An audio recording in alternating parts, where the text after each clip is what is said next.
তো অনেকদিন পর আমরা চলে গেছিলাম মন্দারমণি। তো সকাল সকাল হয়ে গেল প্ল্যান সেট, ম্যাপ রেডি, আর এত সুন্দর ওয়েদারে ম্যাডাম ঘুমাতে ঘুমাতে চলে গেল গ্র্যান্ড বিচ রিসর্টে। আর সেখানে যেতে না যেতেই আমরা পেয়ে গেছিলাম এত সুন্দর একটা রুম। জাস্ট রুমটা দেখো কতটা বড়, আর এদিকে কত সুন্দর একটা ব্যালকনি ভিউ এবং তার সাথে একটা বড় বাথরুম। আর এখানে সুন্দর দেখতে আমি। এরপর জাস্ট তোমরা এইটা দেখো, দুদিন আমরা ওখানে ছিলাম, ওখানে এত লাঞ্চে সুন্দর সুন্দর খাবার, বিশ্বাস করো যে আমরা খেয়ে শেষ করতে পারিনি। সমুদ্রে আসবো, সি ফুড খাবো না তা কি হতে পারে? আর বিশ্বাস করো খাবার টেস্ট গুলো সেই ছিল, যতই পেট ভরে যাক ডেজার্ট খেতে ছাড়িনি আমরা। আর জানো এই গ্র্যান্ড বিচ রিসর্টের স্টার্টিং প্রাইস মাত্র 5,000 টাকা থেকে শুরু। এখানে আমরা এমন একটা সময় ছেড়ে দিই এনজয় করার জন্য, সকালবেলা রাত্রিবেলা সারাক্ষণ আমরা শুধু এখানে মজা করে গেছি। আর এটা ছিল এখানের বেস্ট প্লেসটা। এখানে রয়েছে একটা ওয়াটার পার্ক এবং ওয়াটার শাওয়ার, যেখানে আমরা বিশাল মজা করেছি। আর তারপর আমরা আবার চলে গেছিলাম পাশেই সমুদ্রেতে স্নান করতে। এবং সন্ধ্যাবেলা এদের এখানে রয়েছে একটা ক্যাফে, যেখানে তোমরা চা কফি খেতে পারবে, প্লাস কারো যদি বার্থডে সেলিব্রেট করতে হয় এখানে কেক সবকিছুই পেয়ে যাবে তোমরা। আপাতত সন্ধ্যাবেলা খাওয়ার জন্য আমরা কিছু খাবার নিলাম, কারণ রাত্রিবেলা রয়েছে একটা আলাদাই সারপ্রাইজ। আর এটা হচ্ছে সেই সারপ্রাইজটা যেখানে তুমি তোমার পার্টনার বা বন্ধুকে একটা স্পেশাল ফিল করাতে পারো। জাস্ট ভাবো সুইমিং পুলের পাশে এরকম একটা সুন্দর ভিউতে আমরা বসে খাবার খাচ্ছি আর একটু প্রেমের গল্প করছি।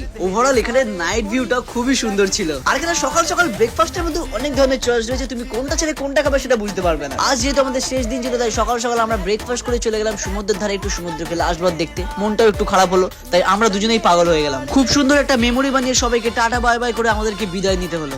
এই গ্র্যান্ড বিচ রিসর্টে আসতে হলে সব ডিটেইলস আমি ডেসক্রিপশনে দিয়ে দেবো, বা স্ক্রিনে দেওয়া নাম্বারও তোমরা কন্ট্যাক্ট করে চলে আসতে পারো। তো চলো এখনের মতো টাটা বাই বাই, দেখা হচ্ছে নেক্সট মিনিট ব্লগে।